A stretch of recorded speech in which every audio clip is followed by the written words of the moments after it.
We're glad you decided to check out this message by Seabreeze Church and hope that you benefit from it. We also hope that you would join us either online or in person on a Sunday. We have a 9 o'clock live streamed service online, and then we have in-person services on our campus at 9 and 10:30. So again, we hope that you would join us, and we hope that you enjoy this message. In this message series, we're looking at how it is that people tick on the inside. The assumption in the title of this series is just like with the face of a watch, there is something ticking behind our face. There's something driving everything that we do, and it's coming from inside of us. And that's why we talk about wanting to find out what it is that makes a person tick. Now, someone made the watch, which of course is why it ticks on the inside, and someone made us, which is why we tick on the inside. God is the one who made us, and he points to our heart as the why behind everything that we do. Not the organ in pumping blood in our chest, but the thinking, feeling, deciding core of who we are. That's our heart. Last week, if you were with us, we looked at the three major elements the Bible identifies that reside inside of the heart, what really is ticking there, that drives everything we do. We have desires. That's the first one we looked at, that kind of initiate our behavior, our action. Those desires are both good and bad, positive and negative. And those desires are filtered through two things. They're filtered in part through our perspective, which is how we think life works. And then secondly, through our values, which is what we think is most important. So given our desires, how we think we can get those, and what we think is most important in order, then comes our behavior. Now, this invisible, silent ticking goes on day after day and decision after decision. And before long, we develop patterns of behavior, patterns of thinking, patterns of feeling, and patterns of acting. And these patterns in the Bible are known as our ways, the way that we do life, the routines, the ruts that we find ourselves in. And the Bible identifies these patterns as tending to be foolish, which means we factor God out of our decision-making. We don't consider his perspective on life when we make decisions. We just consider ours. We don't consider what he says is valuable. We just consider what we think is valuable. And as a result, our behaviors and therefore our patterns tend to be foolish because we've factored God out of the decision-making process. And the result of these foolish ways is emptiness on the inside. And there's only one solution to that emptiness. It's described for us in 1 Peter 1, verses 18 through 19.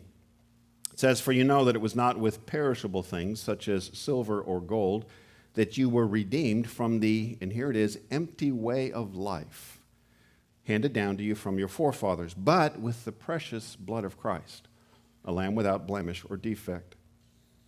So God gave us the gift of Jesus Christ to remedy our broken and foolish ways. He didn't give us a gift that could be measured monetarily. It can be measured in silver and gold, something much more valuable. He gave us Jesus Christ and his blood shed on the cross for us. And the reason he gave us this gift is because this is the only way that we can have a chance to receive what it is that we really want in life, the satisfaction that we really long for. Jesus Christ is the only one that can train us and pull us out of our old ways of life and bring us into new patterns. Every once in a while, I still crave a Big Mac. Every once in a long while, my craving will lead to behavior, and I'll eat a Big Mac. And I always regret it every time I do it. Usually about 15 minutes after, I start regretting it. Because it makes me feel awful on the inside. Maybe you can eat them and they're fine for you, but for me, it doesn't work. Now, my appetite was right about me being hungry. My stomach was growling in some cases. I was hungry on the inside. But my appetite was wrong about what it is that would satisfy me in that moment. Now, why would my appetite lie to me and tell me that what I really wanted was a Big Mac when that's really not what I wanted? Well, the reason is because I have a long history with Big Macs. You see, growing up, McDonald's was the event of the month in my family. And so I have a fond place in my heart for McDonald's, and in particular for Big Macs and those fries. And because I have a history of eating that food, I have a memory and therefore a pattern, a way of eating. Now, since then, I've learned to eat better and more satisfying food that actually meets some more needs than a Big Mac does. But my memory of Big Macs is still pretty strong. And I tell you this because our stomachs are not the only part of us that have an appetite. Our souls also have an appetite as well. And we long for things on the inside, not physical things. We long for satisfaction. We're right about us being hungry on the inside. We are empty on the inside. And the reason is that sin has itself separated us from God. He is the ultimate source of what we really long for on the inside. But because of our sin, there's a distance between us. And so our soul gives us replacement ideas of what would satisfy. We have hunger for things that we think might satisfy us. But they just don't, because only God can satisfy. We come from a long history of eating spiritual Big Macs. Our parents did it. Their parents did it. Everyone we know does it. So we do it. You see, we didn't just show up on this planet. This verse says we've been handed these ways from our forefathers. We didn't just appear. We were born into families and into cultures that all have a history to them, a set of ways of doing life that we learn in our environments as we grow up. Now, some of this history is good and helpful and profitable, and some is bad. But common to every stream of history on this earth is a way of doing life that turns out to leave us feeling empty on the inside. We have been handed from our forefathers empty ways of doing life. Every forefather, every culture, every family hands these down. Now, maybe you grew up eating spiritual filet of fish rather than Big Mac, but it still leaves you empty on the inside. Now, the menu of the empty ways of life that we tend to pick are based on 5 ingredients. There's 5 basic ways. We all kind of mix and match some of these and come up with some of our unique twists, but there's 5 core ingredients, 5 foolish ways in the Bible. And all 5 of these come from a different Hebrew word in the Old Testament for fool. In English, we only have one word, fool. But in Hebrew, there was much more variety, which is why God chose the Hebrew language to reveal the truth about this. And we're going to look at 5 Hebrew words that are translated English as fool, but they describe a different kind of foolery, a different kind of way to factor God out and therefore come up with an empty way of life.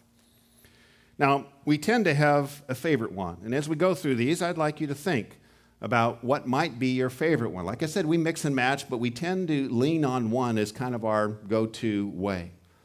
And as we go through these, you might be tempted to think about somebody else. You might be tempted, if they're in this room, to look their direction. That would not be helpful.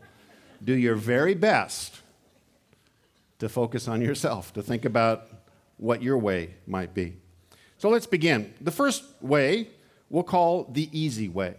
This comes from the Hebrew word kasil. You see the word up here? Kasil. This Hebrew word for fool means to be swollen with false hope. They just keep welling up with the false hope of something that's going to make life better and make life easier. And the reason they love hope is because hope just appears. You don't have to work for it. It just kind of shows up, and then everything works out. That's much easier. What this person really wants most in life is comfort, ease. Now, there's nothing wrong with comfort. We all like comfort. Comfort is good. But what makes this, as well as the other 4 foolish ways, empty, is that we tend to put something other than God at the center of our life and then organize everything around that rather than God. So, for the easy way fool, they just don't want some comfort.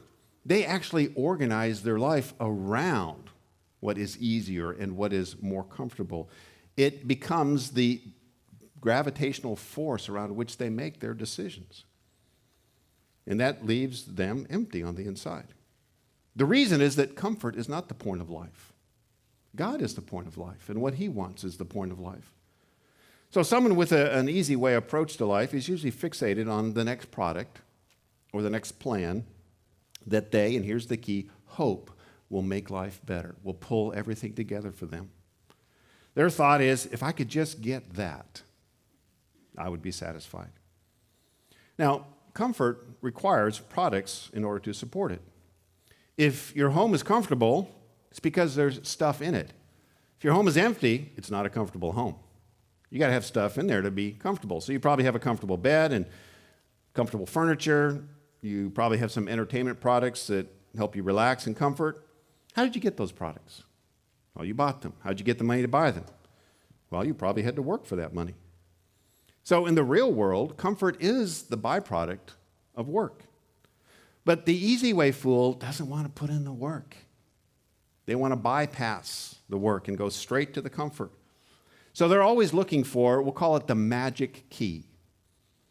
That is a plan, a scheme that promises quick and easy results. The result of that is, so then they don't have to work very hard.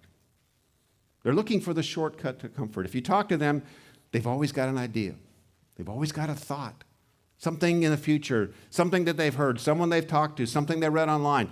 If they could just get this, if they could just find that, if they could just do this, everything's going to suddenly work out. It's just magic, the magic key. Proverbs 17:24 uses this word for fool. It says this, a discerning person keeps wisdom in view, but a fool's eyes, a conceal's eyes, wander to the ends of the earth. They're always out there looking for something that's going to make life better. And they are full of false hope. And they keep their eyes scanning for what they want. Their thought is, I don't need to build a life. I need to find one. It's somewhere. I just need to kick over the right rock, and it'll be there. Magic. It'll come together. And this means that easy way fools are easily fooled by appearances and promises. Scammers love easy way fools because easy way fools are so full of hope, they'll believe almost anything that is promised to make life better for them. They just want it to get easy. They have false hope, it says, not discernment. The wise in this verse says they keep discernment in view. As they look, they discern. Just because things appear this way doesn't mean it's going to be this way. They're wise as they make their decisions. But a fool, the idea is they'll believe almost anything if it's promising to make their life easier. Now, how far will the hope go? It says to the ends of the earth.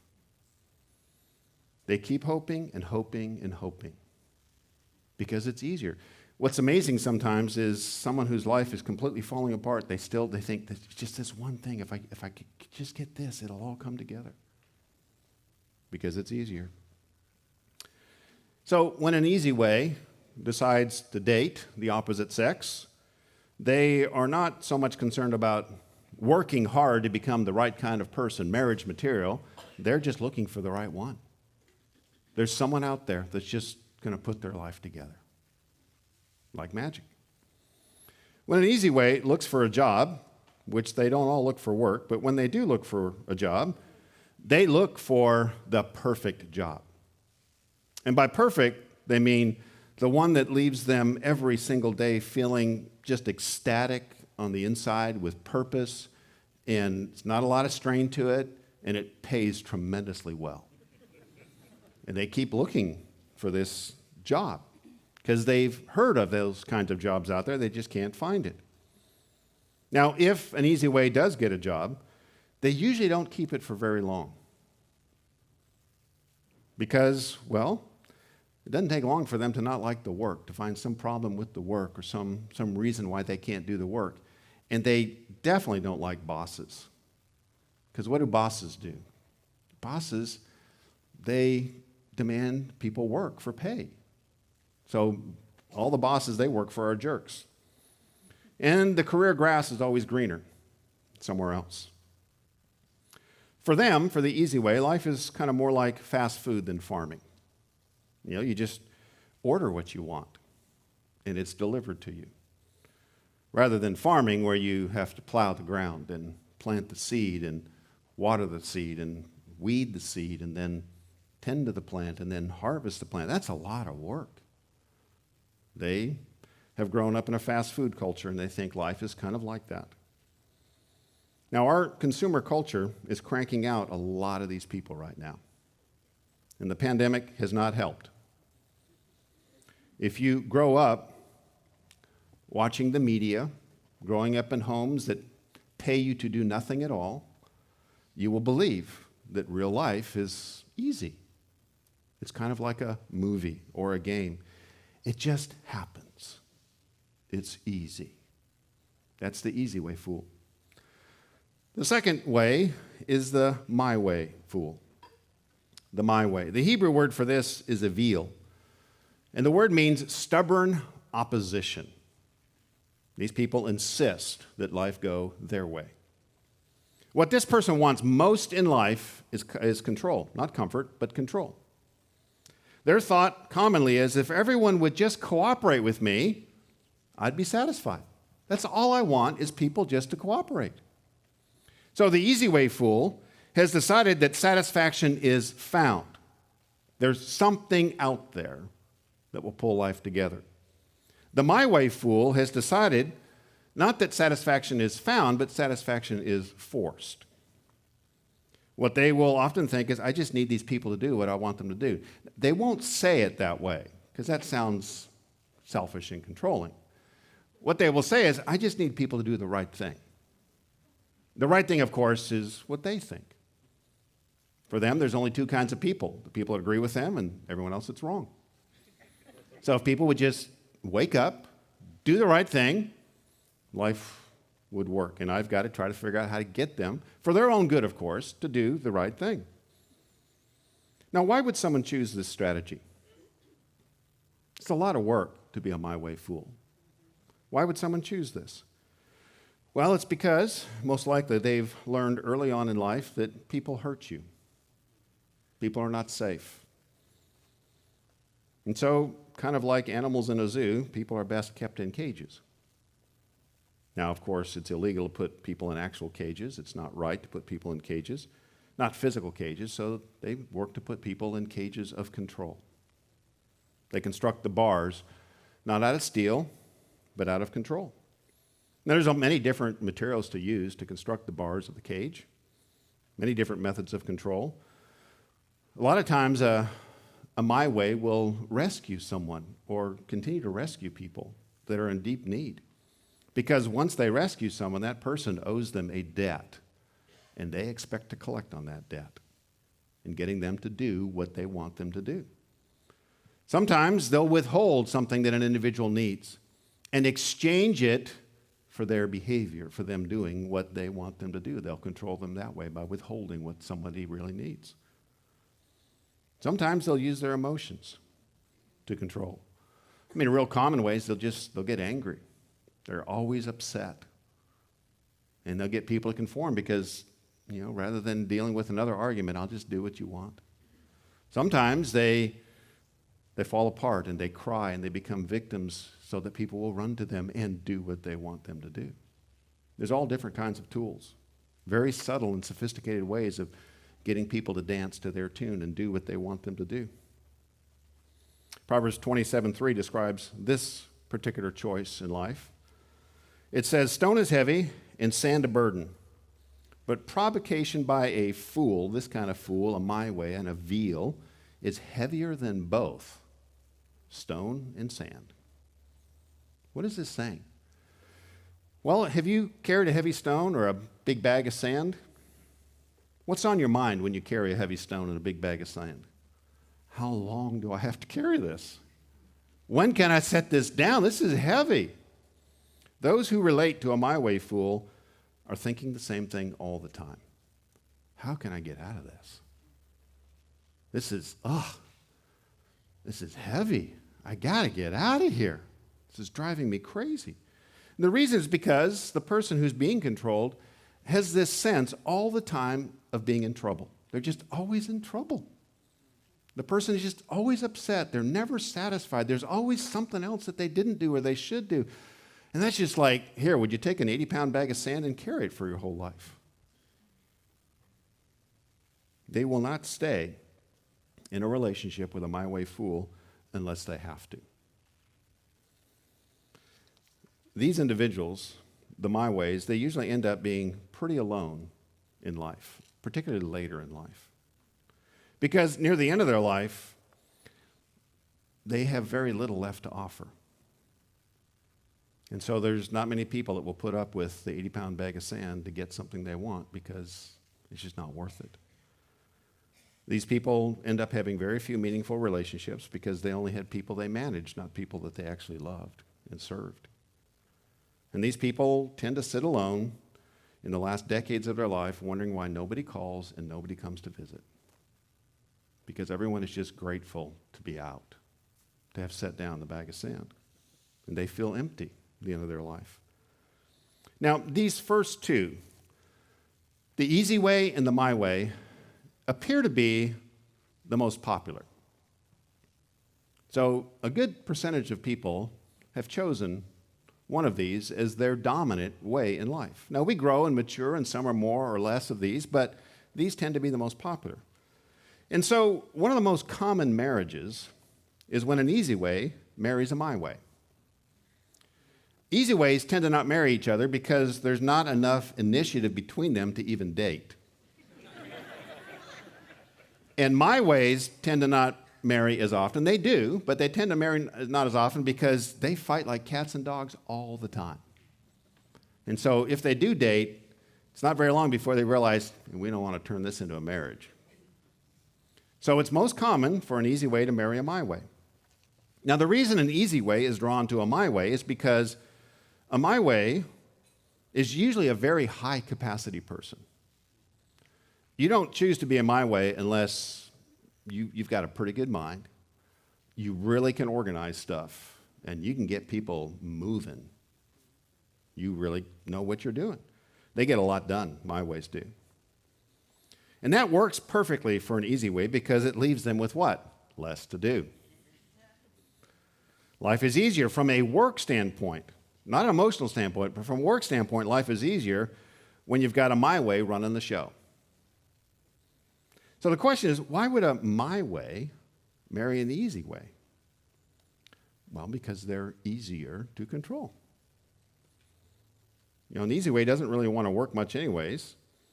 So they respond to the demands of a controlling my way, usually with the response, you know what, whatever, knowing that they're going to do most of the work anyways.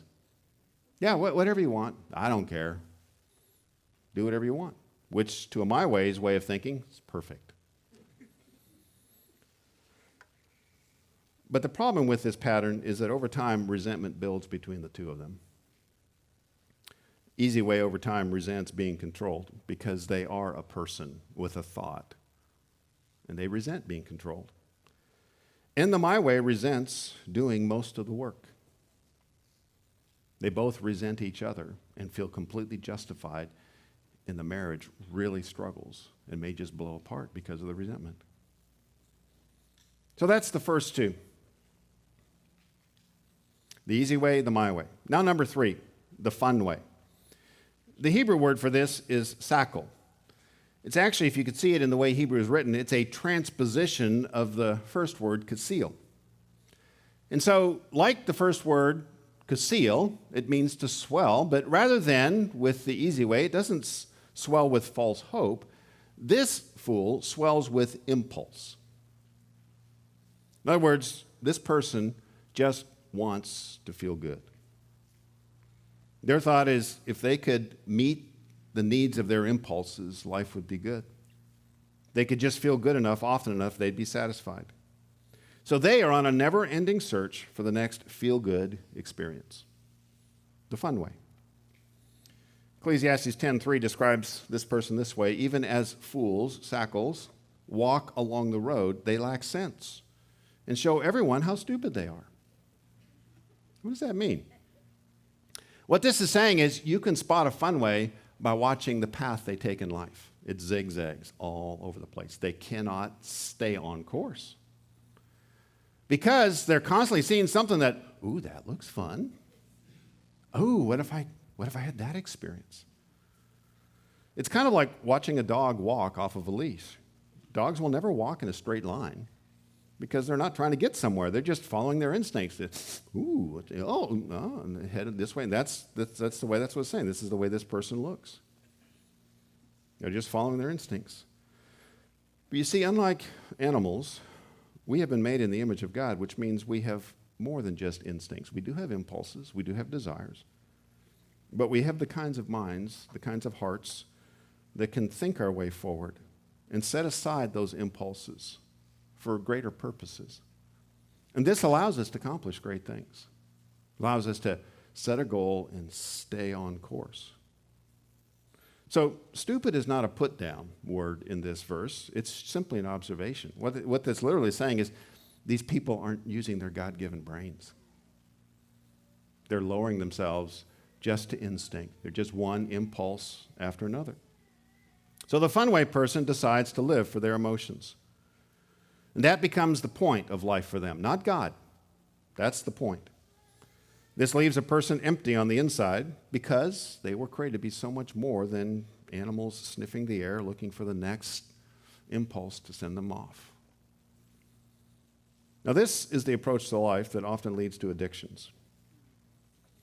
Because whatever you do for fun never feels good enough, long enough, to replace your need for God. So it must be repeated, and it must be repeated with greater intensity. And fun, of course, is a poor substitute for God at the center of your life. And so what fun lacks in quality, it tries to make up for in quantity. And people find themselves trapped in addictions out of this pattern. And that brings us to the fourth one. The fourth one is the glory way. The Hebrew word for this is halal. The word literally means to shine or be glorious. This is the root of the word hallelujah, halal. And what it means is praise be to God. So what this person does is they switch praise be to God to praise be to me. Look at me. What this person wants most in life is approval. They want to be on some kind of stage with some kind of audience applauding. Whether not necessarily actually, but metaphorically. If they could just get enough people to clap for them, approve them, then they would be satisfied. Solomon was the richest man of his day, king of Israel, and he gives a very interesting view from the top of the fame pile. He was the most famous person of his day. Dignitaries gathered from around the world just to see his kingdom and his wealth and learn from his wisdom. If he had a Twitter account, he would have been number one. He was most famous. And he says this in Ecclesiastes 2, verse 12, I decided to think about wisdom. And then he thought about the counterpart. I also thought about foolish, halal kind. That's the word here, halal pleasure. And he says, what more can a new king do? Can he do anything more than others have already done? So he thought about halal pleasure.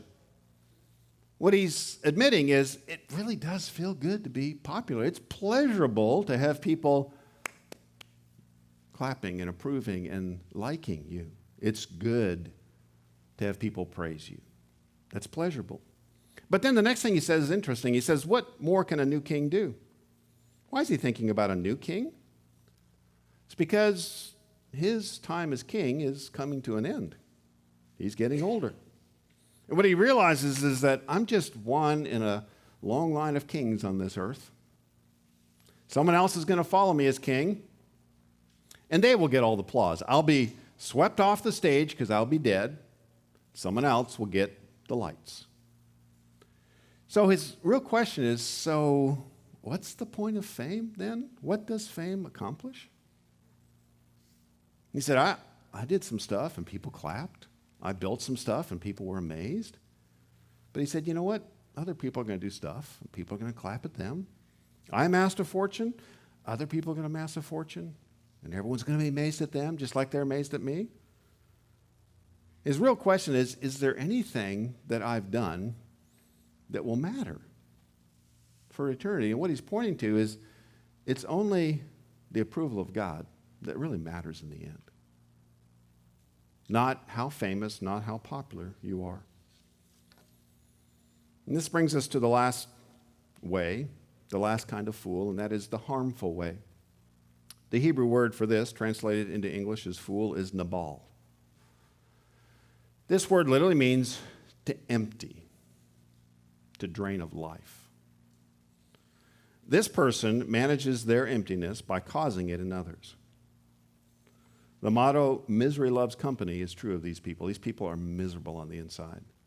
And their goal is to take as many people down with them as they can. Psalm 14:1 describes this kind of fool. It says, the fool, this is Nabal in Hebrew, says in his heart, there is no God. They are corrupt. Their deeds are vile. None of these people do good. This is the darkest of the fools. Because for them, God doesn't exist. They may say he exists, but practically, he doesn't in their hearts. So they think they can do whatever they can get away with because there's no God to stop them. There's no consequences. Over time, their consciences become seared. These are truly dangerous people. These people, most of them become criminals over time. They may start their life of crime early, but the most dangerous of the Nabals work over time to establish trust among their victims. And only much later is the large wake of their victims discovered. We see this happen in the news. All of a sudden, boom, hundreds of people that have been just ripped apart by this individual that everyone respected. It's because of Nabals that we need the police, and we need a strong military. That's because Nabals respect only one thing, force. Why? There is no God in their hearts.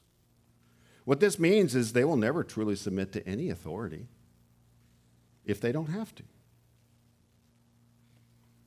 What they can and can't do is all that matters to them because there is no what they should or shouldn't do. There's just no moral compass in these folks eventually over time.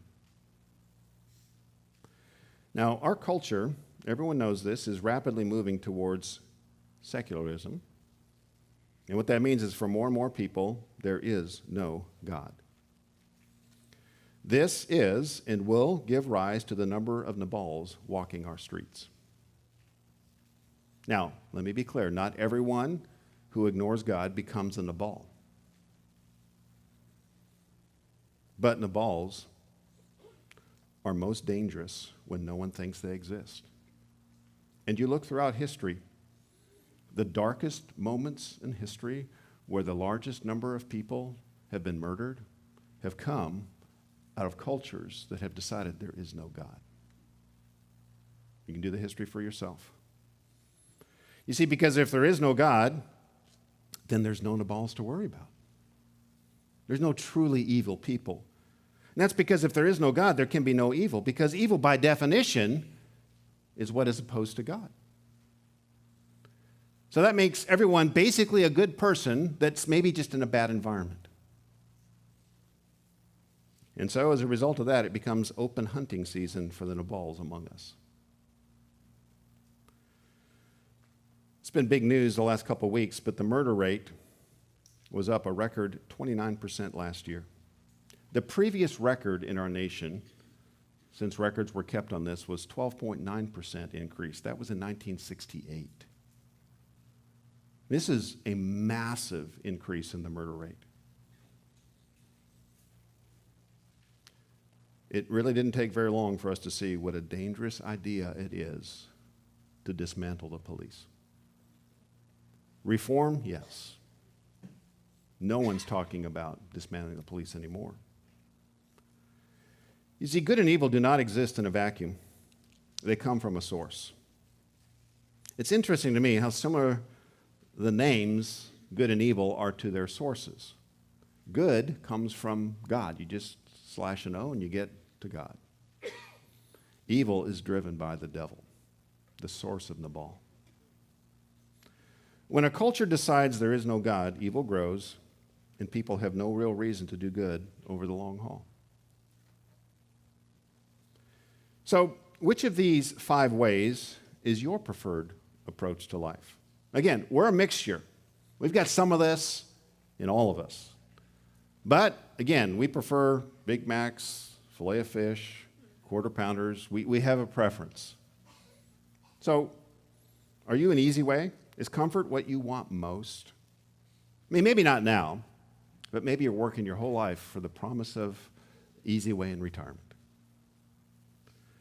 How about my way? Is control the thing that you keep angling for in your life and in your relationships? Are you constantly angry with everyone because they're just not getting it? How about fun way? Are you living for your emotions, your impulses? What about glory way? Is the approval of others the most important thing to you? Now, we all like approval, but is this at the center that's driving your decisions? How about for the harmful way? Are you masking your pain by causing pain in the lives of others? For me personally, moment of honesty, my preference is my way. I've got a sprinkling of easy way and glory way in there, but I like to get my way.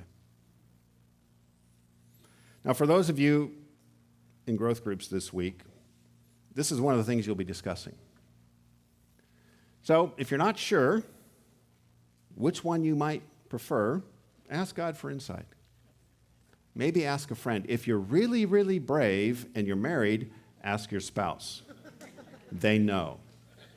They see you better than you do. But the good news is we've been given a gift to counter this. Only a relationship with Jesus Christ can begin to turn us away from these empty ways of living. So again, as it says in 1 Peter 1, 18 through 19, for you know that it was not with perishable things, such as silver and gold, that you were redeemed from the empty way of life handed down to you from your forefathers, but with the precious blood of Christ, a lamb without blemish or defect. Let's pray.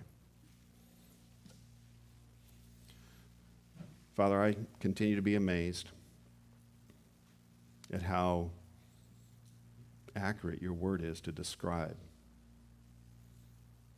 the world we live in and our own hearts. I thank you for the clarity of these ways, and I pray that as we consider our own ways that we've tried to construct a life and put something in the center other than you, I pray that you would give us clarity on what our way is. And then beyond that, most importantly, you'd help us to begin to build new ways, to redeem us out of those. And for those here today who have yet to receive the great gift, the precious and priceless gift of Christ, I pray that they would decide to do that so you can begin to redeem them from their empty ways, just like you've begun to do that for us. We thank you again for your love for us in spite of our ways. And we pray for protection as we move forward in a time where increasingly there is no God. We pray this in the name of Jesus Christ. Amen.